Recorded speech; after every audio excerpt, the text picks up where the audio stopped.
Hello students, the topic that we are going to discuss today is properties of colloids. Okay, now we will be discussing two kinds of properties. The first one is optical properties and the other one is electrical properties. Now let's begin with the optical one. So the first optical property that we are going to discuss about colloid is Tyndall effect. Very important, okay, is Tyndall effect. Now what is Tyndall effect? ঠিক আছে, এটা বুঝতে লাগে আমার। Suppose আমি একটা example দিলাম, আমি তোমাকে একটা গ্লাস দিলাম, ওকে, এই গ্লাসে আমি বললাম ওয়াটার, জল আর কি চিনি, সুগার, ঠিক আছে, দুটো মিলাও আর একটা সলিউশন বানাও। ঠিক আছে, আমি বললাম ওয়াটার আর সুগারের একটা সলিউশন বানাও। তো এটা কি একটা ট্রু সলিউশন? তো মিক্স হয়ে যায়, তো এটা তো ট্রু সলিউশন, ঠিক আছে, যার পার্টিকেল সাইজ খুব ছোট, মনে আছে আগে পড়েছিলাম। তো এই সলিউশনটা, ঠিক আছে, এখানে আর এইটা মুছে দিচ্ছি আমি এখন। তো আমি কি বলেছি, একটা গ্লাস দিলাম তোমাকে, ওইটার মধ্যে জল আর চিনি তুমি গুলে এটাকে ডিজলভ করে রাখলে। এখন আমি এটার থ্রু তোমাকে বললাম একটা লাইট পাস করো, ঠিক আছে, ধরো একটা টর্চ দিয়ে আমি তোমাকে বললাম এটা দিয়ে একটা লাইট পাস করো এই সলিউশনটা দিয়ে, ঠিক আছে। তো দেখা যাবে যে এই সলিউশনটা ভালো করে দেখবে, এক্সপেরিমেন্টটা নিজে দেখে নেবে, পরে লাগবে, হ্যাঁ, পাথ অফ লাইট এই যে সলিউশনের থ্রু ভিজিবল না, ঠিক আছে। আমরা এই সলিউশনটা কিন্তু এজ ইট ইজ থাকবে। এইটার মধ্যে টর্চটা যখন দিবে এই সলিউশনের দিকে, এই সলিউশনের মধ্যে কিন্তু পাথ অফ যে লাইটটা যে যাচ্ছে এটা দেখা যাবে না এই সলিউশনের মধ্যে, এই দিকে কিছুই দেখা যাবে না। তার মানে কি, path of light is not visible through true solution. Path of লাইটটা আমি ট্রু সলিউশনের থ্রু দেখতে পারি না। ঠিক এই জায়গায় টর্চ তো আমার আছেই, হ্যাঁ, টর্চটা আমি এখানে আর আঁকলাম না, ধরো টর্চ আমার আছেই, সেম, আমি আবার টর্চ নিলাম, এখন ঠিক এই জায়গায় যদি আমি তোমাকে বলি একটা কলোয়েডাল সলিউশন, যে কোনো একটা কলোয়েডাল সলিউশন নাও, এখানে আমি বললাম এই গ্লাসে কলোয়েডাল সলিউশন ভরো আর লাইটটা জ্বালাও, লাইট পাস করো, তখন দেখবে এই সলিউশনের থ্রু পাথ অফ লাইট, যেটা path of light becomes visible, ঠিক আছে। ইন কেস অফ কি, যদি এটা একটা কলোয়েডাল সলিউশন হয় তাহলে the path of light becomes visible, okay. এইটাই ছিল ডিফারেন্স। এটা একটা খুব বেশি ইম্পর্টেন্ট প্রপার্টি অফ কি, কলোয়েড, যেটা খুব বেশি ইম্পর্টেন্ট। এক্সামে তো বাদই দাও, আসুক না আসুক, কিন্তু জেনে রাখা খুব ইম্পর্টেন্ট। তো বেসিক্যালি এই জিনিসটা কেন হয়, ঠিক আছে, এটা কেন হয়, this occurs due to scattering of light.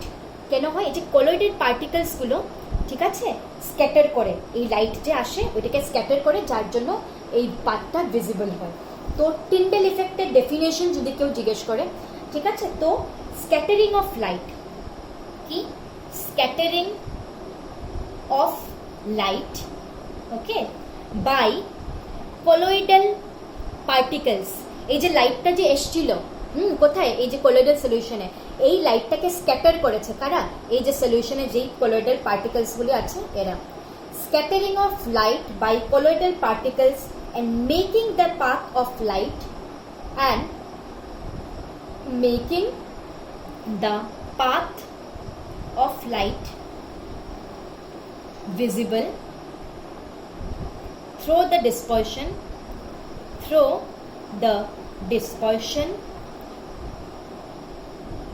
is called Tyndall effect. এইটাকেই Tyndall effect বলা হয়, ঠিক আছে। ওই যে একটা এক্সাম্পল হলো গিয়ে যে দেখবে ডেন্স ফরেস্টে সানলাইট, হ্যাঁ, যখন পড়ে এটাকে একদম স্ক্যাটার হয়, দেখবে একটা ফটো যদি যে কোনো সময় নেটে মারবে এক্সাম্পল অফ টিন্ডেল এফেক্ট, ওইটা একটা এক্সাম্পল, ঠিক আছে। ডেন্স ফরেস্টে দেখবে জঙ্গল বা যেখানে, ওইখানে বইয়েও একটা এফেক্ট দেওয়া আছে এক্সাম্পল, যখন সানলাইটটা হয় তখন স্ক্যাটার হয়ে যায় সানলাইটটা, ঠিক আছে, ওইরকম। ওইটা কেন হয়, এটা টিন্ডেল ইফেক্টের জন্য। তো টিন্ডেল ইফেক্ট মানে কি, স্ক্যাটারিং অফ লাইট। এই যে এটা একটা এক্সাম্পল, কলোয়েডাল সলিউশন দিয়ে লাইট পাস হচ্ছে, ওইটা পাথ অফ লাইট দেখাচ্ছে, কলোয়েডাল সলিউশন হলে দেখায়, ট্রু সলিউশন হলে দেখায় না। তো scattering of light by colloidal particles and making the path of light visible through the dispersion is called Tyndall effect, ঠিক আছে। এটা একটা কি হলো আমার optical property number 1, Tyndall effect. Next যেটা অপটিক্যাল প্রপার্টি, এটা হলো গিয়ে, এটা অলরেডি তোমাদের ক্লাস 10-এ ক্লাস 11-এ পড়া, কি এটা ব্রাউনিয়ান মুভমেন্ট বা ব্রাউনিয়ান মোশন। রবার্ট ব্রাউন নামের একজন সায়েন্টিস্ট ছিলেন, ওনার নামে উনি এটা করেছিলেন, ডিসকভার। তাই সেকেন্ড যেটা আমি ডিসকাস করব অপটিক্যাল প্রপার্টি, এটা হলো গিয়ে কি ব্রাউনিয়ান মোশনও বলা হয়, ব্রাউনিয়ান মুভমেন্টও বলা হয়। আর ব্রাউনিয়ান মুভমেন্টকে আমরা এটাও কি বলি, জিগজ্যাগ মুভমেন্ট। জিগজ্যাগ মানে কি এরকম এরকম এরকম এরকম, এটাকে জিগজ্যাগ বলে, ঠিক আছে, এগুলোকে জিগজ্যাগ বলে এরকম। তো জিগজ্যাগ মুভমেন্টও বলা হয়। এখন দেখো ব্রাউনিয়ান মুভমেন্টে আমি এখানে ডাইরেক্টলি লিখিয়ে দিই, ওয়েন কলোয়েডাল, এটার মধ্যে মানে এটার মধ্যে বোঝার কিছু নেই। ধরো আমার একটা কলোয়েডাল সলিউশন আছে, তো এই সলিউশনের মধ্যে যে ডিসপার্সড ফেজ পার্টিকলসগুলো যে এইগুলো এরকম এরকম সবসময় এই জিগজ্যাগ মোশনে মুভ করে আর কি। কলোয়েডাল পার্টিকলসগুলো সবসময় জিগজ্যাগ মোশনে মুভ করে, ওইটাই ব্রাউনিয়ান মুভমেন্ট, ঠিক আছে। তো ওয়েন কলোয়েডাল পার্টিকলস বা সলিউশন বলা যায়, when colloidal solution was observed, ঠিক আছে, ওয়াজ অবজার্ভড আন্ডার মাইক্রোস্কোপ, যখন আমরা কলোয়েডাল সলিউশন একটাকে মাইক্রোস্কোপের কি নিচে দেখেছি, আন্ডার মাইক্রোস্কোপ, ওকে, তখন দেখো কি হয়েছে, তখন দ্য কলোয়েডাল পার্টিকলস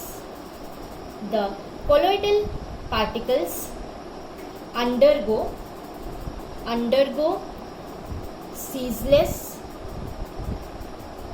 ঠিক আছে, ceaseless random motion in all directions over a large area, ওকে, ঠিক আছে। আর এই মোশনটাকে, this motion of dispersed phase, এই যে ডিসপার্সড ফেজটা যে এরকম মুভ করছে, ডিসপার্সড ফেজ মানে কি আমার সলিউশনের জন্য যেটা সলিউট, ঠিক আছে, ডিসপার্সড ফেজটা যে এরকম মুভ করছে, ডিসপার্সড ফেজ পার্টিকলসগুলো যে এরকম মোশন দেখাচ্ছে, জিগজ্যাগ বা র্যান্ডম একটা মোশন, এইটাকেই বলা হয় ইজ কল্ড কি ব্রাউনিয়ান মোশন বা ব্রাউনিয়ান মুভমেন্ট, ওকে। একটা লিখলেই হলো Brownian movement, zigzag movement or zigzag motion, Brownian motion, anything, okay. So with this we are done with the optical properties of what? Optical properties of colloids is done. The next thing we are going to discuss is the electrical properties. Optical properties তো দেখো দুইটাই, একটা কি Tyndall effect আর একটা কি Brownian movement, ওকে।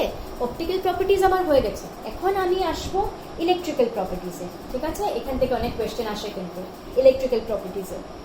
দেখো এটা একটু লাগতে পারে, but still try to grasp it. যদি একবারে বুঝো না তাহলে অনেকবার ভিডিওটা দেখবেন, ফাইনালি বোঝা যাবে। সাপোজ ইলেকট্রিক্যাল প্রপার্টিজ, তো আমি কিসের electrical properties, colloidal solution, colloidal sol, ওইটাই, ঠিক আছে। তো সাপোজ আমি সিলভারের কলোয়েডাল সল একটা বানাবো, তো আমি কি করলাম, সিলভার নিলাম, ঠিক আছে, আমার কাছে কি আছে, আমি সিলভার নিয়েছি, সিলভার সল আমার লাগে, আর ওইটার মধ্যে আমি AgNO3 suppose silver nitrate excess অ্যামাউন্টে দিয়ে দিলাম, কি করলাম, এক্সেস অ্যামাউন্ট। এখন দেখো ইলেকট্রিক্যাল প্রপার্টিজ মানে কি জানো, ইলেকট্রিক্যাল প্রপার্টিসে দেখা যায় কলোয়েডস যদি হয় দুই রকমের হতে পারে, একটা তো পজিটিভ কলোয়েড আর একটা নেগেটিভ কলোয়েড, হ্যাঁ, পজিটিভও হতে পারে নেগেটিভও হতে পারে। এখন তোমাদের একটা কোয়েশ্চেন তোমরা জিজ্ঞেস করতে পারো যে কলোয়েড যদি পজিটিভ বা নেগেটিভ হয়ে যায়, কিন্তু কলোয়েড যে এত সময় আমরা সলিউশন দেখলাম এগুলো তো নিউট্রালই ছিল, তাই তো। ইলেকট্রিক্যাল প্রপার্টিস হিসাবে যদি দেখা যায় তাহলে কলোয়েডস দুই রকমের হয়, একটা পজিটিভ কলোয়েড আর একটা কি নেগেটিভ কলোয়েড। কিন্তু কোয়েশ্চেন এটা আসতে পারে যে সলিউশনে যে আমরা এত সময় ইউজ করলাম ওইটা তো নিউট্রালে ছিল, ওইটা কীরকম ছিল কি না আমি সব বুঝাবো, ঠিক আছে। এখন দেখো কি হয়, আমার এই যে এজির সাথে আমি যখন AgNO3 দিলাম, এটা কি হবে, হয়তো মানে এটা কিন্তু এক একটা ভ্যারি করে, ঠিক আছে। আমি জাস্ট এক্সাম্পল একটা বলছি। তো ধরো এজির প্রতি একটা কি থাকবে, এফেকশন থাকবে। ধরো সাপোজ এটা এক একটা কেসে কিন্তু এক এক রকম হবে, আমি জাস্ট এই এক্সাম্পলটা বোঝাচ্ছি। তো AgNO3 কি দিয়ে তৈরি, Ag প্লাস আর কি NO3 নাইট্রেট আর কি সিলভার পজিটিভ যেটা ক্যাটায়ন, ঠিক আছে। তো এইটার মধ্যে দেখো ধরো সাপোজ এই এজির এটার জন্য বেশি এফেকশন, তো ও কি করবে নিজের সারফেসে, মানে প্রেফারেন্সিয়াল অ্যাবজর্পশন বলি আমরা এটাকে, নিজের সারফেসে যেই আয়নটার প্রতি ওর একটু ইয়ে থাকবে এইটাকে ও নিজের সারফেসে নিয়ে নেবে। তো এই কেসে সাপোজ ধরো এজি প্লাস ওর সারফেসে মানে অ্যাবজর্ব হয়ে প্রেফারেন্সিয়াল অ্যাবজর্পশন হলো কার, পজিটিভ চার্জ যেটা ওর হয়ে গেল। এখন দেখো এটা মানে কি, এটা আর কিচ্ছু না কিন্তু, হ্যাঁ এখন দেখো এরকম তো এই পুরা যে গোল্ড সল্টটা বা সিলভার সল্ট যেটা থাকবে এটার মধ্যে তো এরকম আরও থাকবে, থাকবে না না, এরকম তো আরও থাকবে, একটাই শুধু ইয়ে থাকবে না তো, অনেক থাকবে। এখন দেখো এটার জন্য কি হবে, এরকম তো অনেকগুলো থাকবে। এখন পজিটিভ পজিটিভ একটা কি হবে, রিপালশন হবে না, না রিপালশন হবে তো, সেম চার্জেসের মধ্যে কি হয়, রিপালশন হয়। তো পজিটিভ পজিটিভ কি করবে, রিপেল করবে একটা আরেকটাকে, যার জন্য কি হবে রিপেল করবে। তো যদি অ্যাট্রাক্ট করতো তাইলে কি হতো, দুইটা মিলে নিচে বসতো, সাসপেনশন হয়ে যেত, আর কি হতো কলয়েড ফর্ম হতো না। কিন্তু যেহেতু রিপেল করছে তার জন্য নো সাসপেনশন হবে না, তার জন্য কলয়েড ফর্ম হয়, ঠিক আছে। তো এইটা আমি জানলাম, এটা জাস্ট একটা ছোট্ট একটা কনসেপ্ট, ঠিক আছে। তো এটা মানে আমি কি বললাম, all particle in a given dispersion, ঠিক আছে, প্রত্যেকটা পার্টিকেল একটা পার্টিকুলার ডিসপারশনে ক্যারি সেম চার্জ থাকে কিন্তু দুইটার মধ্যে, হ্যাঁ ইদার পজিটিভ বা নেগেটিভ। যদি সাইডে পুরা পজিটিভ দিয়ে ঘেরা থাকে তাহলে পজিটিভ কলয়েড, আর যদি নেগেটিভ দিয়ে ঘেরা থাকে তাহলে নেগেটিভ কলয়েড, হ্যাঁ ওইটা হিসেবেই নাম দেওয়া হয়। সো দ্য পার্টিকেলস কি করে, repel each other and do not come close to each other, আসে না সামনে, রিপেল করে each other to form large particles that will precipitate out, ঠিক আছে। আর এইটার জন্যই কি, this is the reason behind the stability of colloids কেন, ওয়াই কলয়েডস আর স্টেবল, এটাই রিজন। কি যদি কেউ জিজ্ঞেস করে why colloids are stable, all particle in a given dispersion carry same charge either positive or negative, ঠিক আছে। So the particles কি করে, repel each other and do not come close to each other, পাশে আসে না, to form large particles that will precipitate out instead of suspending below. This is the reason behind the stability of what? Colloids তাই stable হয়, ঠিক আছে। Preferential absorption, আচ্ছা দেখো এখন দেখো একটা কথা আমি কি বললাম, এই যে এটার এক্সাম্পলটা এখানে একে দেখাই, আর তুমি জিজ্ঞেস করতে পারো যে পজিটিভ কলয়েড নেগেটিভ কলয়েড এগুলি তো হচ্ছে, কিন্তু কেন একটা সময় আমি বললাম যে কলয়েড সলিউশন তো নিউট্রাল হয়, কেন দেখো। এখন আমি এই এজি প্লাসটাকে ধরো এটাকে প্লাস দিয়ে দিলাম, ঠিক আছে, এটাকে শর্টে লিখছি, আর এজি প্লাসের মধ্যে প্লাস প্লাস তো সব দিকে, তাই এটা ইয়ে করলাম, ঠিক আছে। আর সলিউশনে আমার কি, এটা তো আমার ডিসপার্স ফেজ একটা, আর এটা আমার কি মিডিয়ামটা, ডিসপারশন মিডিয়াম। এখন দেখো ভালো করে দেখবে আমি কি করেছি, এই যে কলয়েডাল পার্টিকেলটা ওর চতুর্দিকে তো পজিটিভ ইয়েটা চলে গেছে এজি প্লাস, বাকি কি রয়ে গেছিল NO3 মাইনাস বাকি তো NO3 দেখো এখানে আমার সলিউশনে আমার এইদিকে কি গেছে, প্লাসটা চলে গেছে, তাকে একা রেখে চলে গেছে, NO3 মাইনাসকে একা রেখে চলে গেছে, তো তার মানে NO3 মাইনাসকে একা রেখে গেছে মানে কি NO3 মাইনাস তো এখানে থাকবে সব দিকে, প্লাস তো ওইদিকে চলে গেছে এজির দিকে, তাই না, এইখানে সব প্লাস চলে গেল, তার মানে সলিউশন তো থাকবে তো, নেগেটিভটা NO3 মাইনাসটা যেটা বাকি যেটা ছিল এটা তো এখানে থাকলো, তার জন্য এটাকে আমি কি বলি, আমার যেটা ডিসপারশন মিডিয়াম এটা কি চার্জড, নেগেটিভলি চার্জড। এই কেসে কিন্তু এই পার্টিকুলার কেসে আমার ডিসপারশন মিডিয়ামটা নেগেটিভলি চার্জ, আর আমার যেটা ডিসপার্স কেসটা ওইটা কি চার্জ, পজিটিভলি চার্জ। তো পজিটিভ নেগেটিভ দুইটাই সলিউশনে আছে, তো দুইটা মিলে কি হয়ে গেল, নিউট্রাল, ঠিক আছে। তার জন্যই কলয়েডাল সলিউশন নিউট্রাল হয়, ঠিক আছে। এইটাই কথা, এইটাই কথা। কারণ এখন ধরো ফর এক্সাম্পল এখানে যদি মাইনাস চলে যেত সব দিকে, এখানে যদি মাইনাস লেগে যেত সাপোজ, তাহলে প্লাসটা তো বাকি থাকতো না, ধরো নাইট্রেট চলে যেত, তাহলে এজি প্লাসটা তো বাকি থাকতো, তখন এখানে এইটা প্লাস হয়ে যেত, এটা নেগেটিভ হয়ে যেত, তাহলে প্লাসে মাইনাসে ক্যান্সেল হয়, নিউট্রাল। এটার জন্যই আমি কি কলয়েড কিন্তু এমনিতে আমরা যে বলি এটা কিন্তু নিউট্রাল, ঠিক আছে। এইটাই কথা আর কি। এখন চার্জ কোথার থেকে আসে, অরিজিন অফ চার্জ, এটা আমার লাস্ট টপিক হবে, ঠিক আছে আজকের, এই লেকচারের লাস্ট টপিক এটাই হবে। তো দেখো অরিজিন অফ চার্জটা, অরিজিন অফ চার্জ কীরকম আসে, দুইটা এক্সাম্পল ডিসকাস করবো, এই দুইটা আসে এন্ট্রেন্সে বলো একবার তো JEE-তে এসেছিল।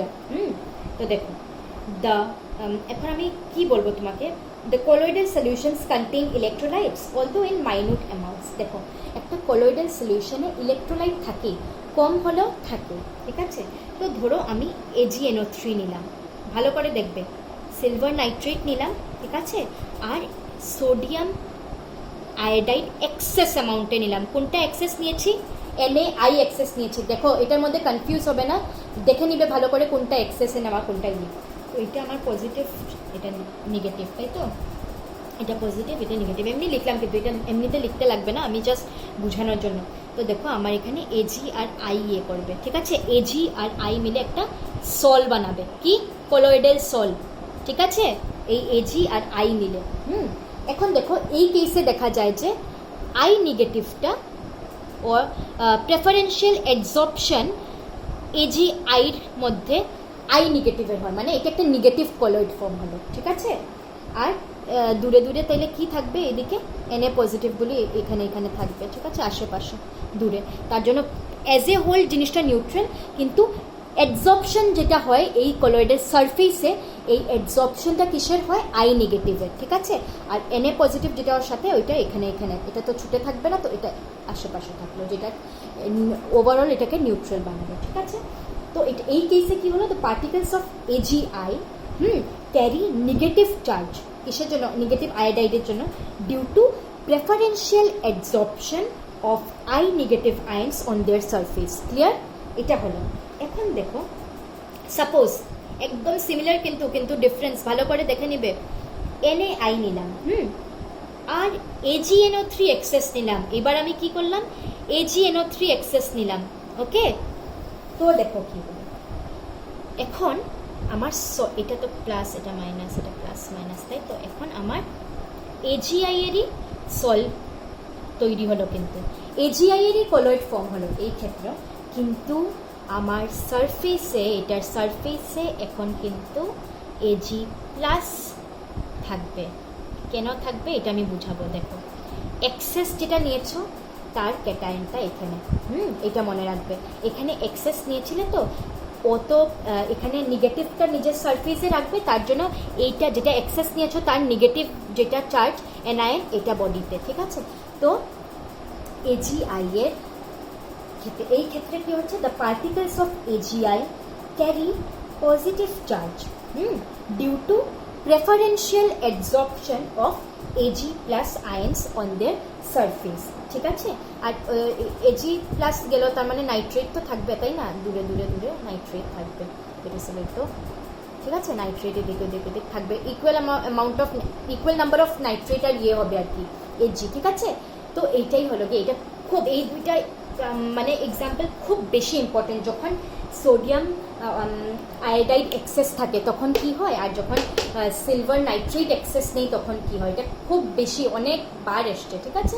তো এই পার্টিকুলার লেকচারে আমরা কি ডিসকাস করলাম, যে আমার অপটিক্যাল প্রপার্টিজ কয়েকটা আর ইলেকট্রিক্যাল প্রপার্টিজ কয়েকটা, okay. So this is all about the electrical and optical properties of colloids. আমি আরেকবার যদি রিক্যাপিচুলেট করতে লাগে, এভরিথিং সাম আপ করতে লাগে সব কিছুকে, দুটো রকমের আমি প্রপার্টিস পড়েছি, অপটিক্যাল আর কি ইলেকট্রিক্যাল। আর অপটিক্যালে কি দেখলাম আমি, টিন্ডেল এফেক্ট দেখলাম, আর ব্রাউনিয়ান মুভমেন্ট বা ব্রাউনিয়ান মোশন যেটা, এটা। আর ইলেকট্রিক্যাল প্রপার্টিসে আমি তোমাকে সব কিছু, পজিটিভ কলোয়েড কাকে বলে, নেগেটিভ কলোয়েড কাকে বলা হয়, বা কখন কি হয়, দুটো তিনটে এক্সাম্পল, ঠিক আছে, ইলেকট্রিক properties আর কি ওইটা বুঝলাম, okay. So this is done about the two different properties, that is optical and electrical properties of colloids. And I guess এই লেকচারের পরে most probably 2 more lectures I'll need so as to complete or finish this particular chapter. এই চ্যাপ্টারটা শেষ হতে আমি আজকেই তোমাদেরকে বলে দিই, কারণ 2-3 দিনে যদি আমি শেষ করে ফেলি, তো যেই ইনটেক্সট কোয়েশ্চেন্সগুলো আছে আমি নোটস দিব, ওইটাতে কোনো, আরেকটা কথা, যতটুকু এখন অবধি লিখিয়েছি, রাইট ডাউন এভরিথিং, নোটসের আর আলাদা করে খুব, ঠিক আছে, আমি এই চ্যাপ্টারটাতে একটু থিওরিটিক্যাল তো, তাই নোটস কমপ্লিটলি দেওয়া হবে, কিন্তু যা আমি পড়াই after that, what everything I mention step by step, okay, no separate notes is needed, but still এটা একটা theoretical chapter, so I will provide you all notes. আর বাই দ্য টাইম আমি নোটস দিচ্ছি, try to solve each and every question of in text, ঠিক আছে? আর যদি না পারো, কারণ যেহেতু টপিক্স থিওরিটিক্যালি সব কিছু পড়ানো হচ্ছে, ঠিক আছে, থিওরি পুরো ক্লিয়ার করানো হচ্ছে, তাই তোমাদের এই জিনিসটা ক্লিয়ার হতে লাগবে, তো আমার বুঝতে লাগবে যে how much you all understood, ঠিক আছে? আর কোনো পার্টিকুলার বই reference don't use all that so as to answer it, okay? Use your brain and whatever you studied till now, okay? নিজের ল্যাঙ্গুয়েজে ওইটা লিখা অ্যান্ড এভরিথিং।